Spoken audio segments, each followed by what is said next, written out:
restart.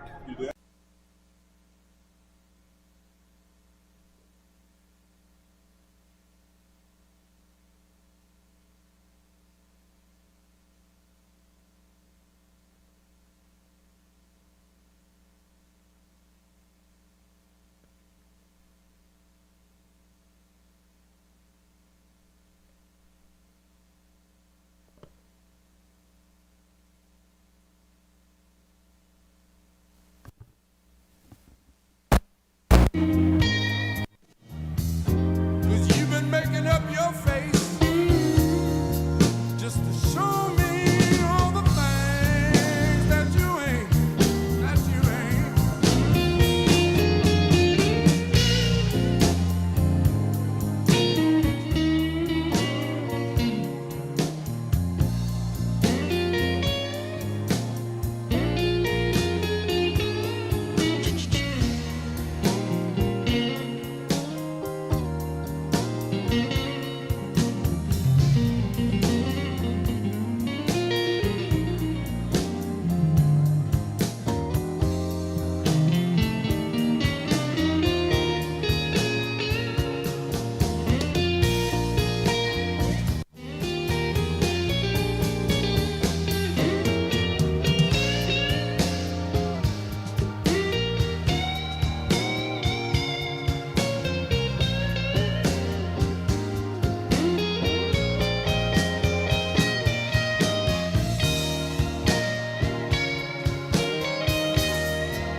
Good morning, everyone. We'll begin soon. Please start taking your seats. We'll begin shortly. Won't you pack up all your lukewarm loving? I'd rather go blind instead.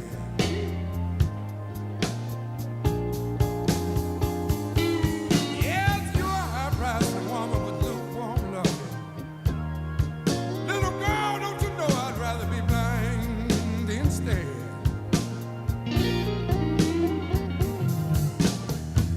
You know the sheets your mama sent us? You take them damn fool things off my bed.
Check 1, 2. Testing 1, 2. Hi, y'all. Good morning.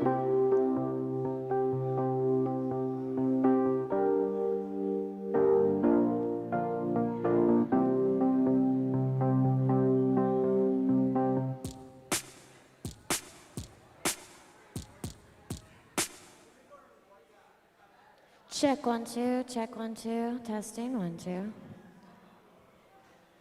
So, I've got my levels all set right here. If there's a volume issue, just crank it up all the way across the line.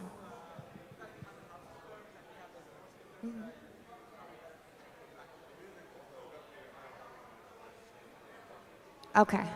I could turn the mic up some more. It's really loud for me over here, if you can hear it, and I'm gonna get louder. Are y'all ready for me to start? Okay. I thought it started at 11. It starts at 10:30.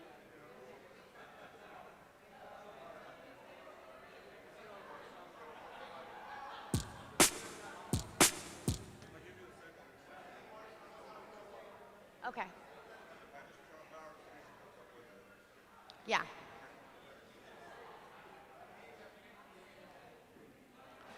Good morning, everyone. Welcome to Houston Oasis. Please take your seats, and we will begin. Thank you. Please take your seats. Yeah.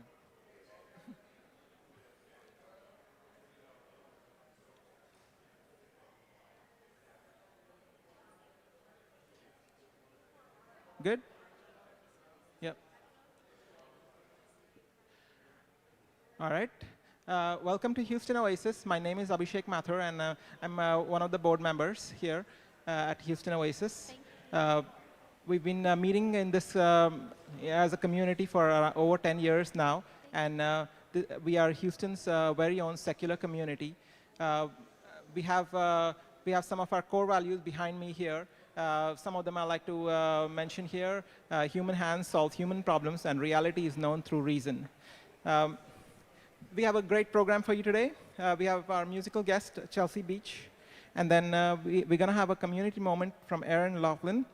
And then we're going to have a main talk by David Oliverio. So first, let's begin with a couple songs from Chelsea Beach. Hi, guys. He said y'all are having trouble hearing my voice on the other monitor, so I'm going to turn this one around, and you can hear what I'm hearing, which is a lot louder, right? All right. Okay. Good morning, guys.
Ain't nobody trying to convince you that you're wrong. I tried too many times, now I feel better on my own. Hopelessly and systematic, tearing me apart. A trip around the world just to break my busted heart. Cause you're a cool boy, a rude boy. Don't kill my mood, but I leave well enough alone.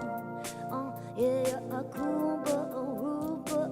Can't speak the truth, but speak game just to take them home.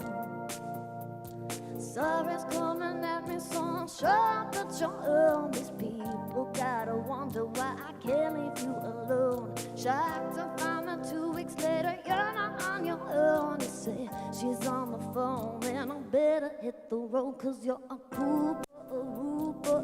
Don't kill my mood, but I leave well enough alone. Yeah, you're a cool boy, a rude boy. Can't speak the truth, but speak game just to take them home. Trade me in for easy, baby.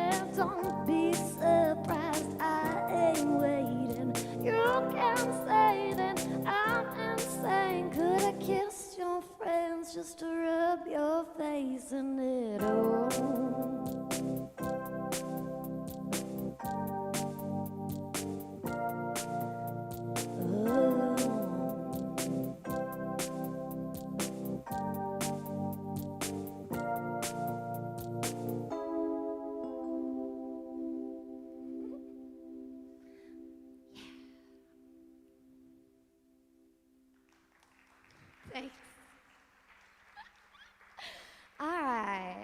do one more, and then y'all are gonna have some fun without me for a little while.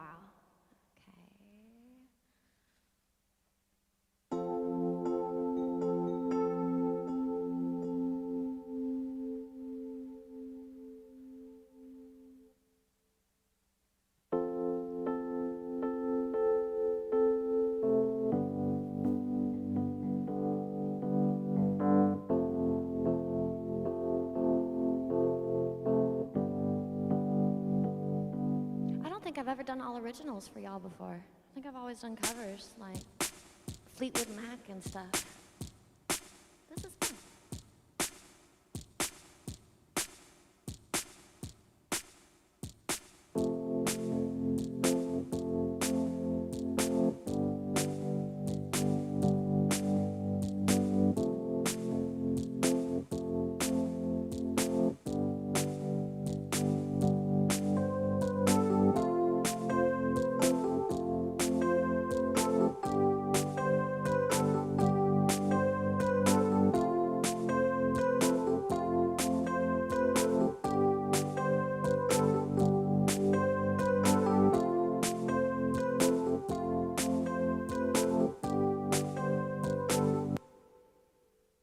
Time's running out and it's running over you, baby.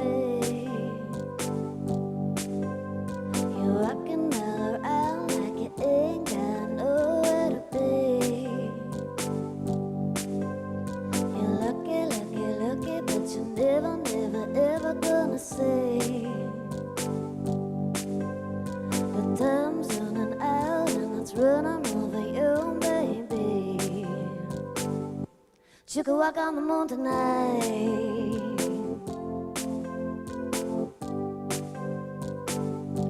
You can make it all feel alright.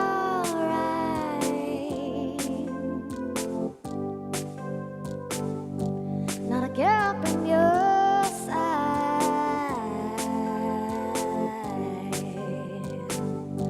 You can walk on the moon tonight. You can walk on the moon tonight. You can walk on the moon tonight. Lying to my face like you're someone getting paid to deceive. You say you love me in the morning, by the time the moon rises, I don't believe.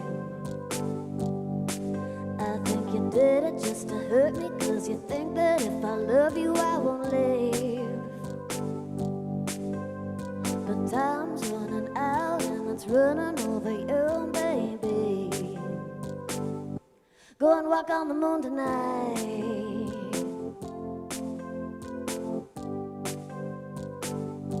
Go and make it all feel alright.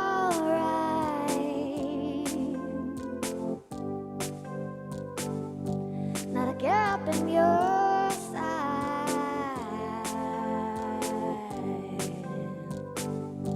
You go walk on the moon tonight. You go walk on the moon tonight. You go walk on the moon tonight.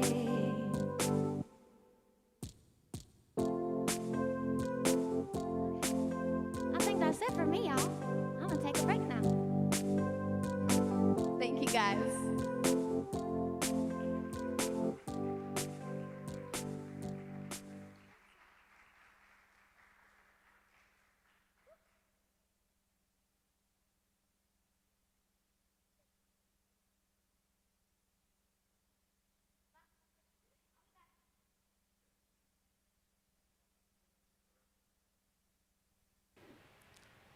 Thanks, Chelsea.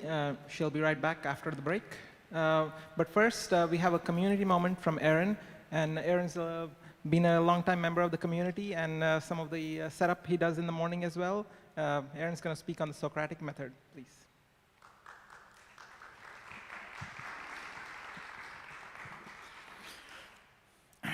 Hi. So what is the Socratic method? It's basically a question trying different answers or solutions to see if they fit. The more options, solutions you have, the better. Some people call this brainstorming. The idea is to find the best solution or answer using what I call troubleshooting techniques.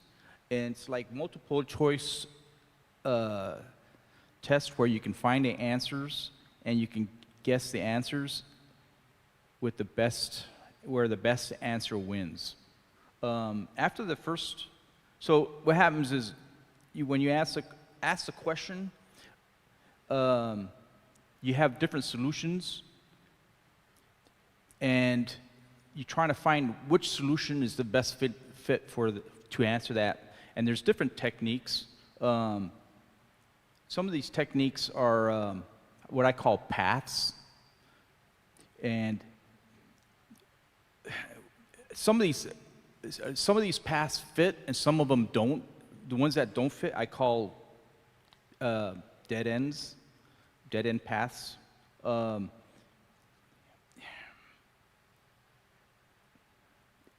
Or if they don't, yeah.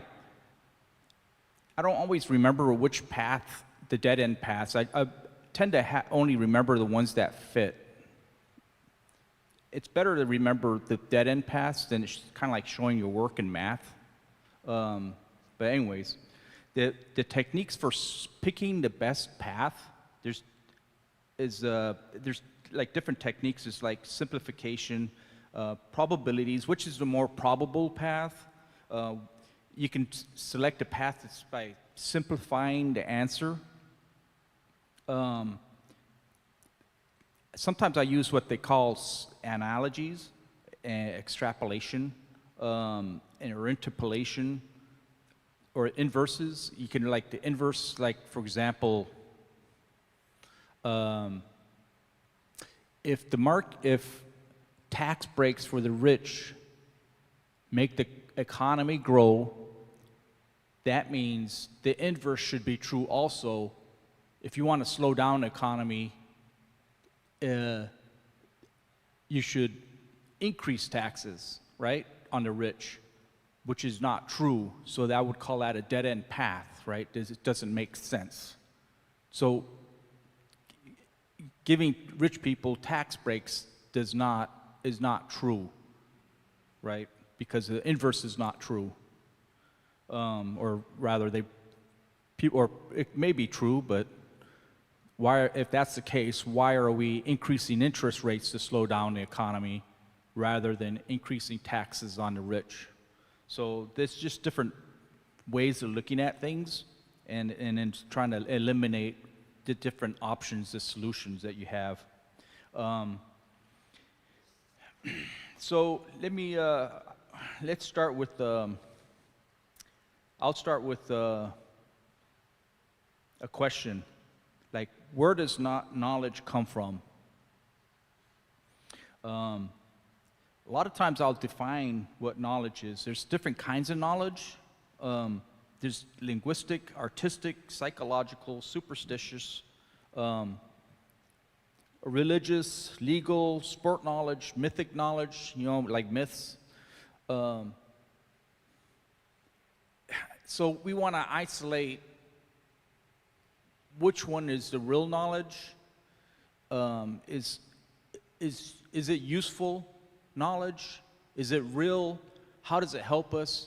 And so you have to figure out what's knowledge, right? So you have to define a word. When you ask a question, you have to define it, and you brainstorm what the different things that could define what this word is, the definition. And then what you have to do is different techniques to try to isolate. I don't remember all. If I was more mathematical, I'd be able to explain more. I should document some of this stuff that I do. I've done this over the years since I was a little kid. Since a teenager. I think I started thinking about this when I was a teenager, and so I didn't always document stuff of this. But for for example, let's try this knowledge. Path one, I would call this path one. Knowledge could be from books or videos, but that's how we generally get our knowledge now. But before the books and videos, it was passed down by word of mouth, and before that, probably cave paintings. But that really doesn't tell us how people figured things out. It doesn't tell us where knowledge comes from. It's just how we get the knowledge from other people. It doesn't tell us how other people got the knowledge. So I cancel that path out. And then the second path, did it come from the Bible or other religious books? So for example, I would say, so I use questions and ask more questions. So does the Bible show us how food grows, or how to make medicines, or how to predict the weather? Does the Bible show us teach us any math? So what else does the scientific method teach us?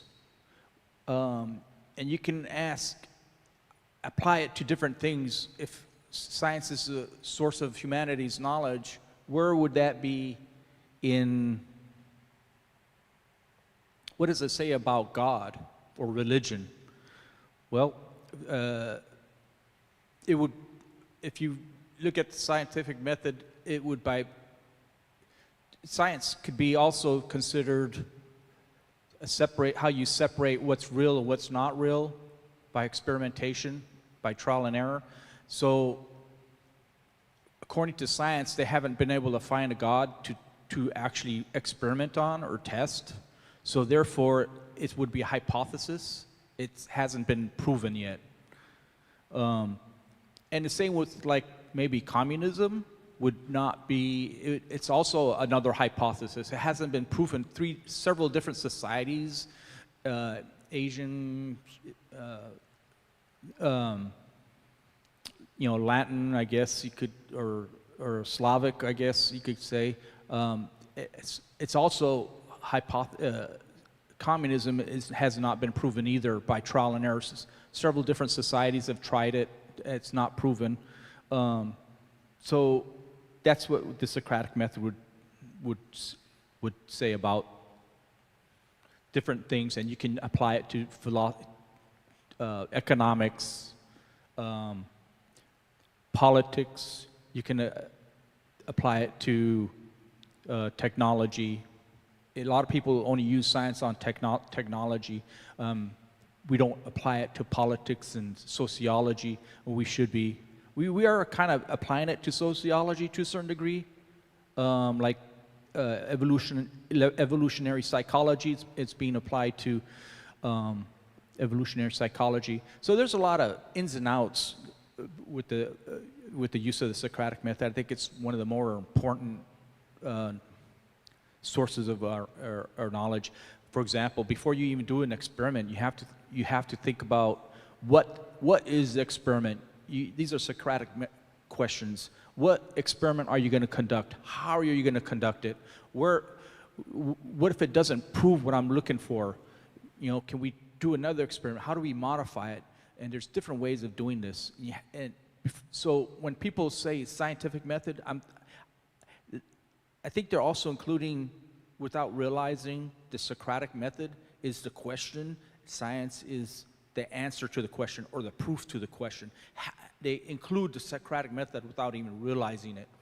And that's super duper important, that you include science in your, Socratic method in your science, and it has to be formally in our school part of our school teaching. Anyways, that's pretty much what I wanted to talk about.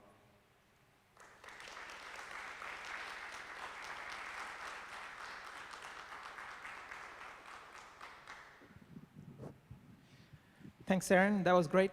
And if you'd like to give a community moment, please send an email to speak@houstonoasis.org or contact one of our speakers team.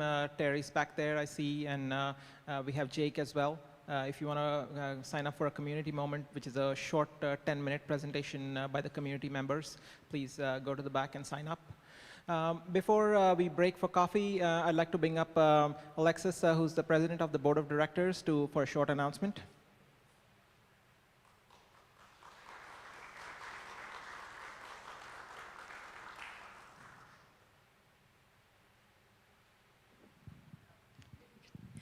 And by short announcement, he meant because I'm short. No, I'm kidding. All right, so we are very excited We've been very happy here at Baker Ripley for, I think, about close to 5 years now. 6 years? 6 years. We're very excited, though, to announce that we are actually going to be moving to the Montrose Center. This opens up a lot of possibilities for us. We get a room for kids again. We'll have shaded areas so that on days that aren't raining, we can see the PowerPoint a lot better. This is a more central hub, so people on the north side, south side have an easier time getting to us as well. So we're very excited about this move. It has elevator access, great parking. We're all very excited. It is happening very fast, though. So next Sunday,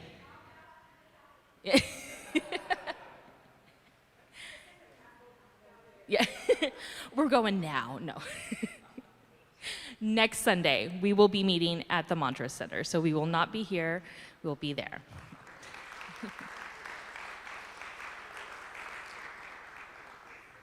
Great question. It's in the bulletin. 401 Brennard Street. So it's right off of that spur that leaves 59, a little off of 45. Pretty easy to get to. We are going to put out directions. So look for that in the email, Facebook. That will be coming also if you need more direct turn-by-turn directions. And yeah, we're very, yes. Thank you very much. Yes, we will need volunteers to help us set up and break down. One of the trade-offs is that we will not have a porter here or porter there like we do here. So this is like we were at the Tracy G. So we'd love it if we could also get some people to come early, to help set up chairs, or stay late, put the chairs away. But again, this is really exciting. It opens up a lot of opportunities for us, and we're very excited about it. Yes? 9 a.m. is when we've got the space. So between 10:30 and 9 a.m. Yes. Kids room, we will have it. It is right down the hall from the space, like 2 doors down. We still need to verify that we're going to have people there for the room, but if it's not next weekend, it will be the weekend after that. And we will put that in the email as well. Yes.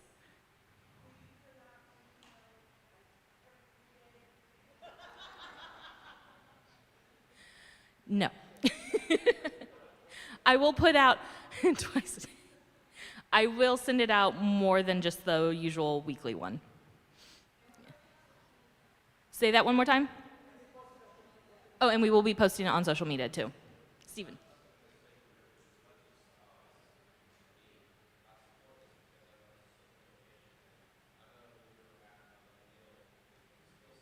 Yeah.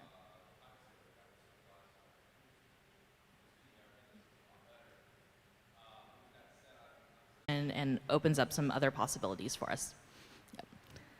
Yep. Yes.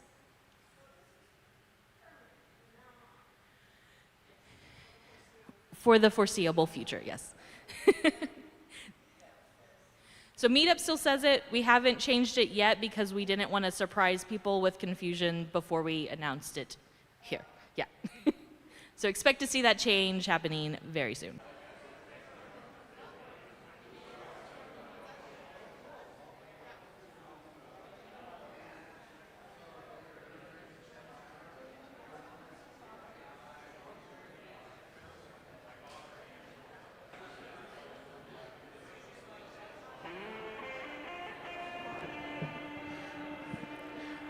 All right, everyone, please take your seats. We want to begin with our main talk soon.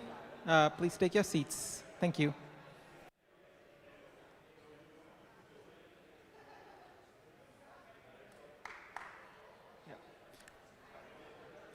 Please take your seats.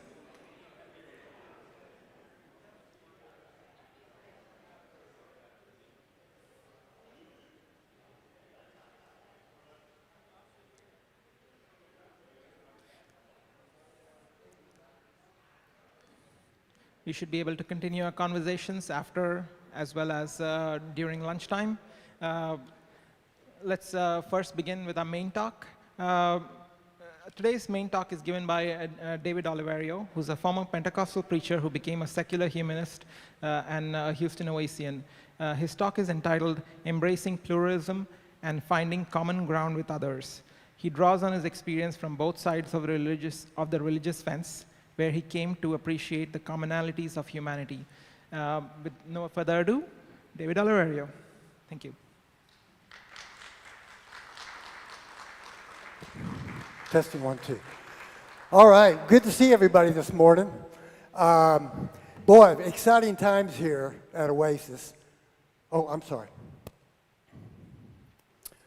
Very exciting times here at Oasis, and I had no idea about the move next week. That's great. And I wanted you to know, most of you are not aware of this, but Christine and I have been directly and indirectly involved with the Oasis movement for a number of years, and we just recently moved here to Houston. We moved here about 2 months ago, and a lot of people have mentioned to me, why would you move from Austin, Texas, or to Houston? We like Houston. I've always liked Houston, and most importantly, the reason we came here is for a change. I was very involved. Some of you know what I've done through the years for the secular communities. I was very involved with all the various secular groups in Austin, but we just wanted a change. And we found a wonderful group of people. I love what I see here, especially when we break down for just chatting and get to know each other. Doesn't that just prove that people are social by nature, find meaning in relationships? We need each other. It's such a good feeling to meet some wonderful, wonderful people. I heard from my friend Fred, who's here. He said, David, are you going to speak in tongues for everybody today? No tongues. I'm sorry, folks. No tongues. All right. You've seen the title, Pluralism, Coexistence with Other People. And today, first thing I want to mention is this talk today. We've got to understand, we're a bunch of free thinkers. We form opinions based on reason, independently of authority, right? We don't want somebody up here telling us how to think, what to do. This is not dogma. This is not a new religion of humanism. But what it is, these are learned experiences and opinions. I think most of us here have our own opinions. The old saying is, opinions are like, and I will use a euphemism, opinions are like armpits. We all have them, but some of them stink, right? So understand, these are just my opinions. As free thinkers, right, we like to shoot off our opinions. It's okay to disagree. We don't, I'm going to segue into my message. We don't cut off relationships. We don't hate other people. We don't split communities. Not just churches, but made a lot of mistakes. I'm wrong a lot, but sometimes I'm right. I've learned a lot. Other people from different worldviews, other people from a different dietary plan, a different Republican versus Democratic Party, religion versus secularism. Nobody, I've learned the hard way, made a lot of mistakes out there. Nobody will listen to you, to your views. Nobody's going to listen to your policies if they feel, now this is very important, if they feel threatened or attacked. Nobody's going to listen. They're going to shut you down. Now, I hear a lot of religion bashing. I don't hear a lot of it here, thankfully. I've been involved in the secular movement for many years, and there's a lot of it. There's a lot of bashing with the others or the outsiders. Xenophobism. I know we're tribal apes. I know that. It's easy for us to get into our little groups. We got to remember that we're all human, and that's what I want to discuss today. My greatest teacher in life is personal experience. I don't have a college degree. As most of you know, I was raised in, my dad was a Pentecostal pastor. My brother and I started preaching back in the 70s. We did all that.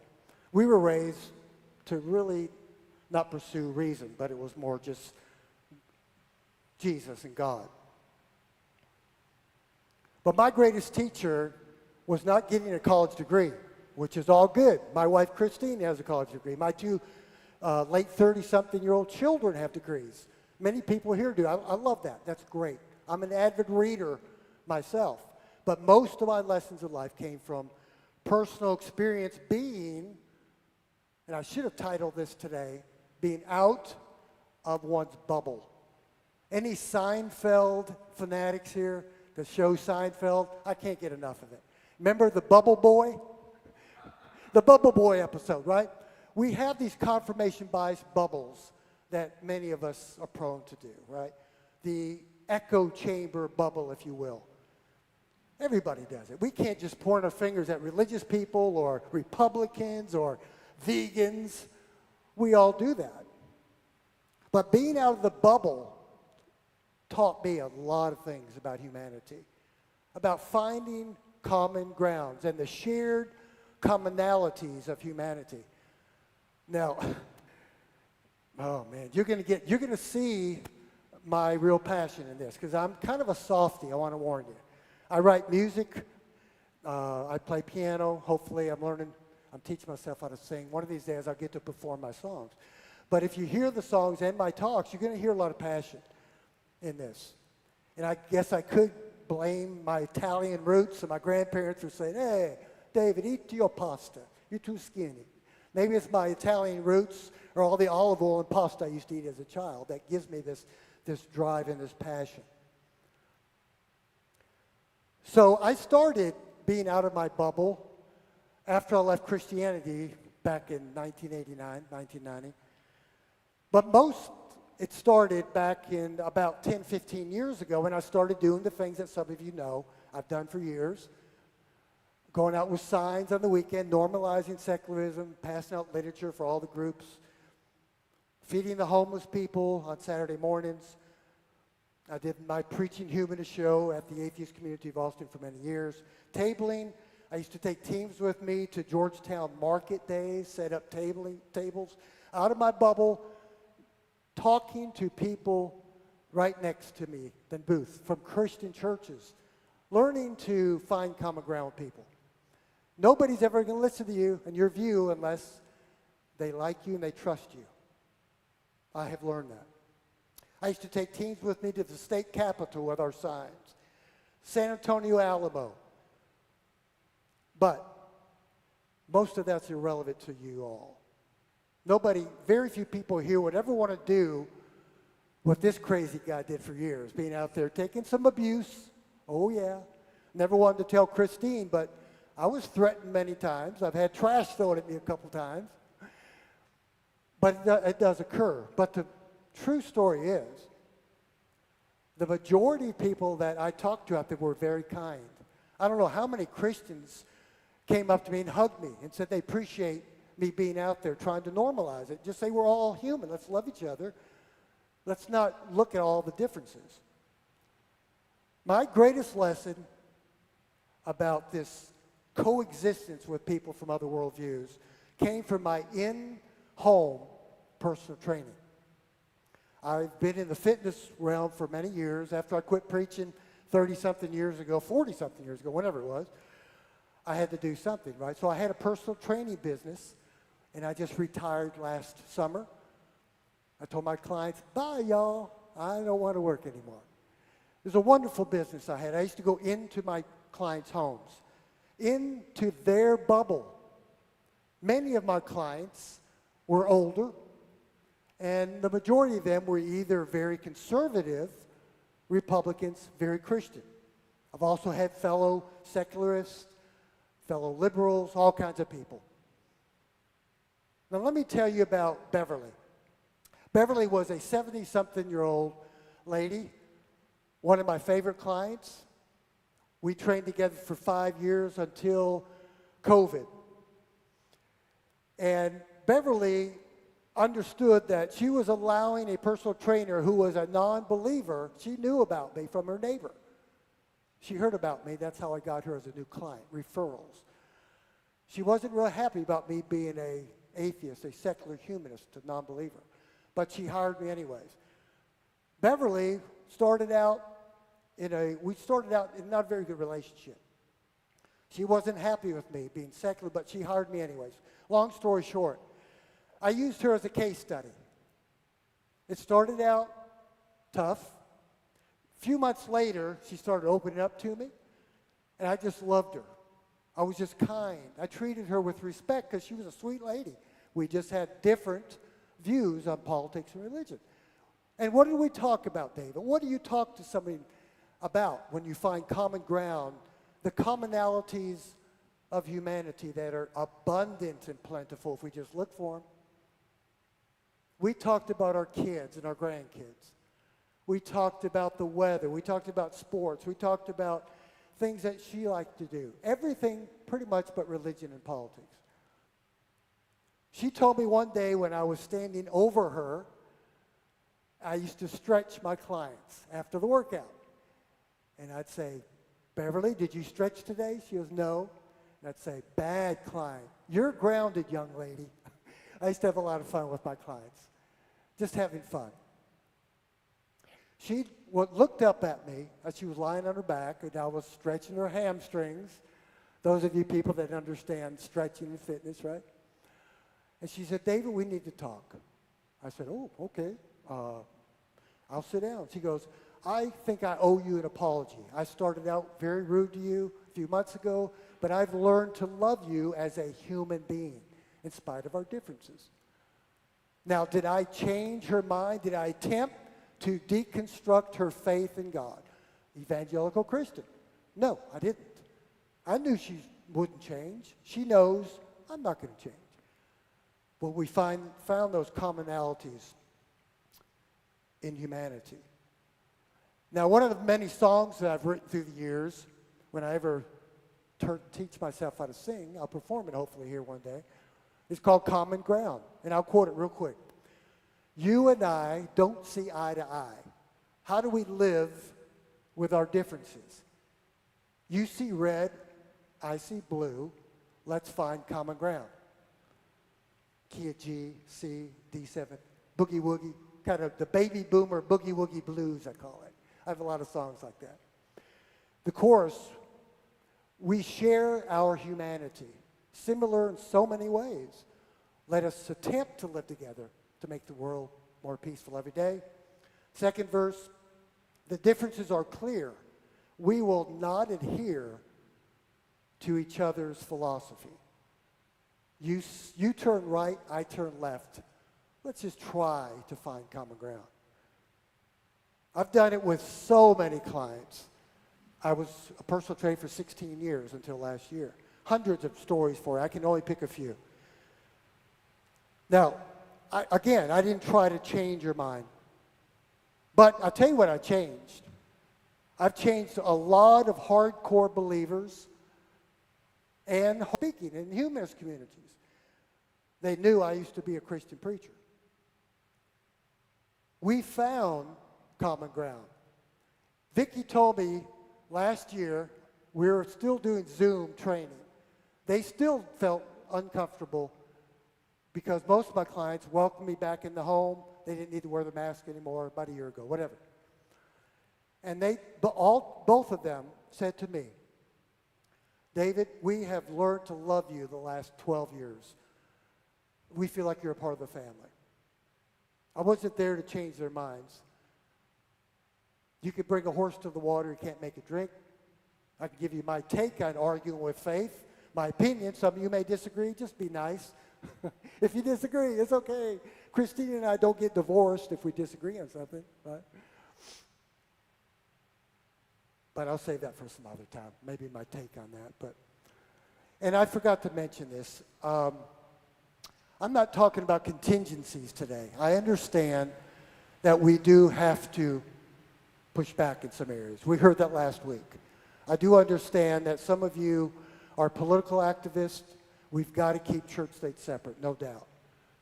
I understand some of you talk to people of different worldviews and you have debate. I'm not saying don't do that. So please don't misunderstand me and say I've gone to the other extreme. We've got to find a balance here. What I'm trying to promote is something so needed. I was involved with a few of the groups in different cities, that's all I'll say, secular communities, Some were very wonderful, kind people. Some were very toxic. I didn't like that toxicity, that hatred of people that just have a different opinion. Now, I talked about, let me tell you one more story before I get to the most important things before I close, family and friends. Let me tell you about Greg and Diane. Greg and Diane were Methodists, libertarians, very faithful to their church. They hired me 12 years. Every Monday, Wednesday, Friday morning, Greg and I would train in the back room. Very wealthy people, big home, wonderful people, some of the nicest people you ever meet in your life. They accepted me. They knew where I stood. Very good, very kind people. Diane, the wife, walked into the gym one morning. I'll never forget it. She said, David, I wanted to share this with you. I've known you for 10, 12 years. I feel like you're part of the family. But I don't care. This is what she said. I don't care what you believe or don't believe. I know what you do. I've heard about your little preaching humanist show, and I know what you do. She goes, because I don't care that you don't believe like me. What I care about is that you just do good, and you treat people good. And I was, wow. So in other words, Diane judged me, and her opinion of me was not based upon beliefs. Right there. Number one, people are more important than beliefs. Her judgment of me and her opinion of me was not based on the fact that I didn't believe in anything supernatural. But rather, she judged me by my personal character, by my actions, and how my actions affect other people. I like that. And I can learn from that. I have learned from that. It doesn't mean we don't have differences. It doesn't mean we still don't push back when they try to approach our government with their beliefs, public schools. I understand all that. Now, let's make it really relevant to most of you here today. How about family and friends? Denise and Scott. Denise and Scott are Donald Trump Republicans. I'm looking at some of the reaction in y'all's faces. Some of y'all are going, Argh. No, I haven't seen any. Most people are smiling. That's good. Denise and Scott are evangelical Christians. They're in their early 60s, not too far behind me. Denise is my little sister. One of the sweetest, kindest people you'll ever meet. Right, Christine? Her husband, Scott, is a Southern Baptist. Tim, you'll appreciate this. Southern Baptist missionary son who married my little sister, a Pentecostal pastor's daughter. We, before we moved here just a couple months ago, used to meet with Scott and Denise for dinner. And I'm going to tell you something. We loved each other. My little sister loves me and I love her. We talk every week on Zoom, on FaceTime. She told me about her little church they joined and how they believe in the plurality of leadership. They're tired of authoritarianism, of one main government, and they want plurality. We found common ground with all this. And she was telling me how the structure for a church is, and it's like, it sounds like this. But yet they still believe, and we have differences. When we get together, we don't talk about religion or politics. We love each other. Now, the difference is, which I've learned for many years, because I used to be one of those button-pushing secular people. I used to go out because I had issues. I was angry. Some of you have heard me talk about this before. And I would try to push other people's buttons. But the difference I found is, when it comes right down to it, and I've discussed this with some of my clients and believers through the years, or political differences, or whatever the differences are, that if we're still doing the same thing, if we're loving people, the compassion, the kindness, the empathy, the sympathy, the caring, sharing, ethics and morals, we're doing most everything the same as many believers do. Why is that? I mean, we know, because we're all human, right? The difference, and I've explained this to a couple pretty angry believers before, and I said, look, If we're doing the same thing, why does it matter where this derives from? A believer would say this compassion and love and kindness and so forth derives from a higher power. Okay. I say, most of us here that are secular would say it comes from nature. But we're doing the same thing. And I asked one of these very angry people, why does it bother you that I don't believe like you if I'm doing everything you're doing, just saying it's not from a higher power? And that person actually said, thank you, I've never thought of it that way. It's very simple, but some people don't think about that. My children, my daughter's 38 years old. Abhishek, do I have a few minutes? You didn't hear me. Okay, I think I did. I'm trying to respect the 30 minutes. I got a few more minutes? Okay. My children, my daughter's 38 years old, my son's 36, both Christians. My daughter is a very progressive liberal Christian. She votes for pro-choice. We know those type of believers, right? We collaborate with a lot of things. My son is 36, single. You young ladies, keep your hands off of my boy. He's a good-looking boy. He was here in Houston on business this week. He's a Christian. We've discussed things about religion and politics because we love each other. And I want to share one more thing about this, because my son and I had him on my show a couple years ago. I interviewed him. We had a talk on my Preaching Humanist show, an interview. Long story short, Thanksgiving about 2 years ago at Scott and Denise's house. Usually there are about 15 to 20 Southern Baptists and Donald Trump people there. Christine and I have gone over there for years. They love us. We have a good time. Except people. Now, after I did that video with my son, it was posted on my YouTube show, The Preaching Humanist, back then, 2-3 years ago. Scott, my brother-in-law's mother, Christine and I go to the memorial service in November. About 40 or 50 Southern Baptist Republicans there, and about 40 or 50 Pentecostals from my dad's church were there for my wonderful parents' memorial service. My daughter Victoria was the first speaker, then me, then my niece Rachel, my sister, and then the Southern Baptist pastor. Christine and I went out of our bubble into someone else's bubble. I didn't go there to fight. I didn't go there to argue like I would have 5-10 years ago. We just went to love on people and to talk about my parents. They were very kind to us. Here's my point, and I'm going to close with this, because I went in there thinking, oh boy, here we go. Some of these people from my dad's church, where I started preaching, where I was raised, my childhood friends, are going to be there. I haven't seen these people in 30, 40 years. They know what I do. They know what I did. Okay. Went in after the little cafeteria lunch. I walked into the main auditorium of the church. Christine was with Denise and some of the others. I walked in all by myself. If you know me, I like to just wander around and look around. I'm thinking, wow, I wish we had something like this in our secular world. Beautiful auditorium. They have everything just wonderful. I walked in, and there they were. About 15 or 20 of my old childhood friends when I left Christianity in 1990. I hadn't seen them in 30-something years. Yeah. And I'm thinking, oh, boy, I'm used to abuse. They're going to be mad at me. They're going to tell me they're praying for me, whatever. Not at all. So I wanted to get their attention. I'm thinking to myself, here we go. They're all about from here to the back where they're sitting. So I did this to get their attention. I stopped real loud. They looked up. I saw them. You ever see these movies where the two lovers haven't seen each other in years?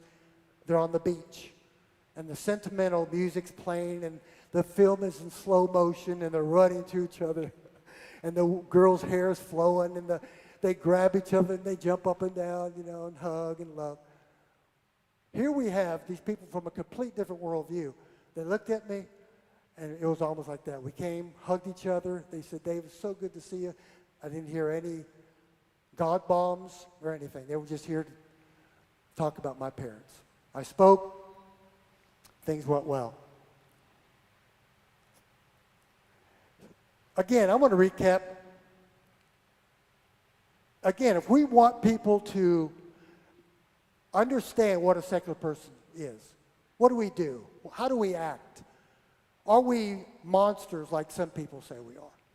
I mean, come on. Get out of your bubble. Let them see. Talk to them. Treat them with respect. One more song I wrote recently, one of my newest ones. A quote from that, and this is it. In the world we see, makes me want to run over the piano and play it, but in the world we see divisiveness, hate. Yeah, I've seen a lot of hate out there, and I'm pretty tired of it. It hurts. Hate between the two worldviews exist. How do we end animosity? How do we build a world of equity? Sounds idealistic. Maybe I'm an idealist, but I remain hopeful. I try to be. How do we end it? In the chorus, let love set you free, caring for humanity. Not just me, but we. Let love set you free. Second verse, it's time to put our differences away and just try, at least try, to solve the problems of today. We have one life to live. Let's find joy and meaning to give. And then the chorus, let love set you free. I go into a little instrumental jam, a little boogie woogie. Then I come back. And I have 3 quick verses. Here we are between a rock and hard place, the polarization of the human race. I have been on both sides of the fence. I've worked for both sides of the fence. I am tired of the hatred and the strife. And then verse 2, here we are in this age. Some believe in a judgment day. I've been on both sides of the fence. I'm tired of the hatred and the strife. And the last verse, here we are. What do we do? What do we do about it? What are we going to do? Are we going to continue us against them, adding fuel to the fire of polarization? I'm not a happy camper when I hear people constantly degrading someone else's belief all the time. We're just adding fuel to the fire. So what do? It comes right down to me and you. Let love set you free. So we don't change the world, and we don't talk to people and try to change other people's worldviews, but we change the world through kindness and love and finding the commonalities of humanity. Thank you. No altar call, don't worry. Thanks, David. Thank you for continuing to live our core values, and please feel free to come back and speak to us. As our musician Chelsea sets up for her last song, I'd like to call up Richard Andrews, our treasurer, to give a short speech. Yeah.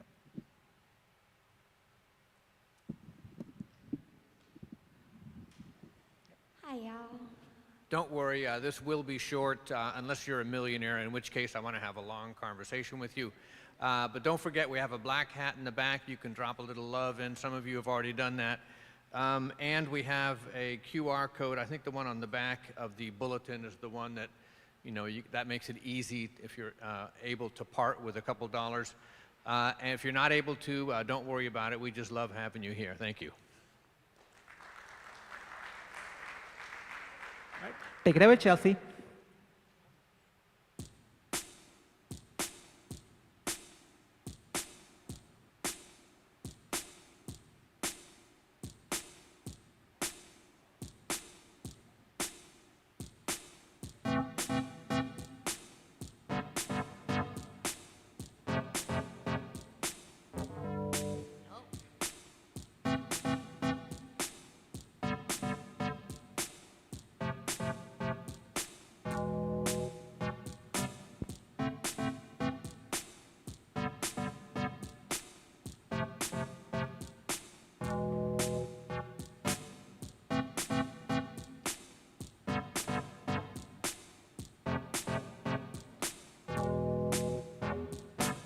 We're gonna go with that. We're gonna accept it for what it is and take it.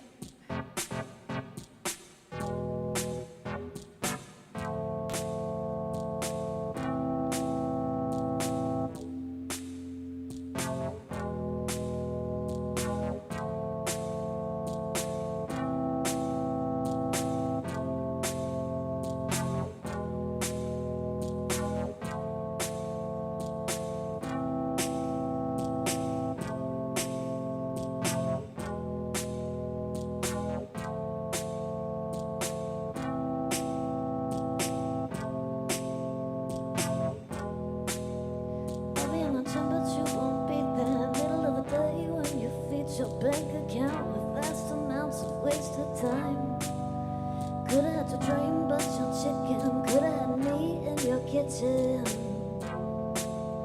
Look at you now. When the day is come and there's no one to own, I don't want you back.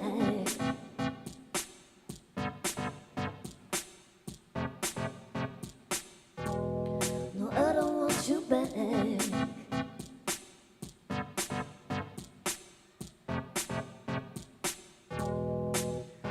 Take a little time, get a little taste, get back home to realize that it was just a waste. Take a little time, get a little space.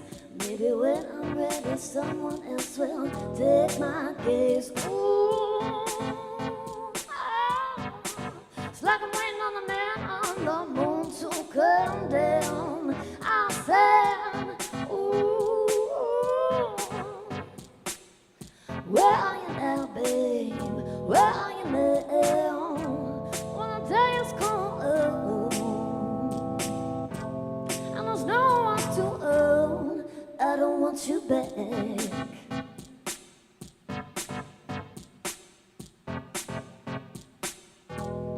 No, I don't want you back.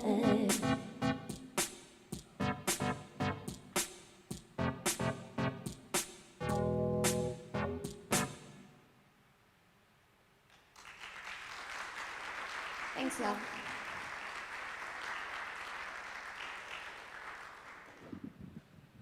And that's it for our gathering. I guess next is lunch.